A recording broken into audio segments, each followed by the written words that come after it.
Tax का इतिहास और कॉरपोरेशन की शक्ति। शुरुआत में टैक्स केवल अमीर लोगों पर ही लगाया जाता था।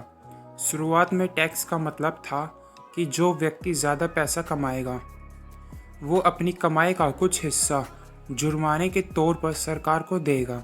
बाद में टैक्स उन लोगों से भी वसूला जाने लगा जिन्होंने इसकी पैरवी की थी, यानी गरीब और मध्य वर्ग। सबको लगता है कि अमीर लोग ज़्यादा टैक्स देते हैं, पर वास्तव में ऐसा बिल्कुल नहीं है। आज के समय में मध्यम वर्गीय लोग ज़्यादा टैक्स देते हैं, वहीं अमीर लोग सबसे कम टैक्स देते हैं, क्योंकि अमीर लोग टैक्स और उससे जुड़े सभी कानूनों को अच्छी तरह समझते हैं। अमीर लोग या तो खुद सीखते हैं या फिर ऐसे लोगों को जॉब पर रखते हैं जो इस फील्ड के अच्छे जानकार होते हैं। कॉरपोरेशन सिर्फ एक कानूनी दस्तावेज होता है जिसमें एक कानूनी संस्था बनती है।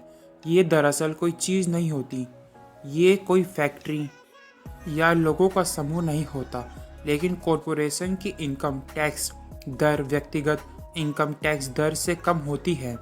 इसके अलावा कॉरपोरेशन को टैक्स चुकाने से पहले कुछ खर्च करने की छूट होती है, इसलिए अमीर लोग अपना पैसा कॉरपोरेशन में निवेश करते हैं और उसका फ़ायदा उठाकर अपना टैक्स कम कर लेते हैं। अब हम देखेंगे कि आखिर अमीर और मिडिल क्लास लोग टैक्स कैसे भरते हैं। अमीर लोग जिनकी बड़ी बड़ी कंपनियां होती हैं, वो पहले मुनाफा कमाते हैं, फिर खर्च करते हैं और फिर जो पैसा बचता है केवल उस पर टैक्स देते हैं। मिडिल क्लास लोग पहले पैसा कमाते हैं, फिर टैक्स भरते हैं और फिर जो बचता है उसे खर्च करते हैं। लेखक कहते हैं कि अगर आप अमीर बनना चाहते हैं तो आपको भी अपने देश की टैक्स प्रणाली को समझना होगा और टैक्स बचाने के नए नए तरीके सोचने होंगे।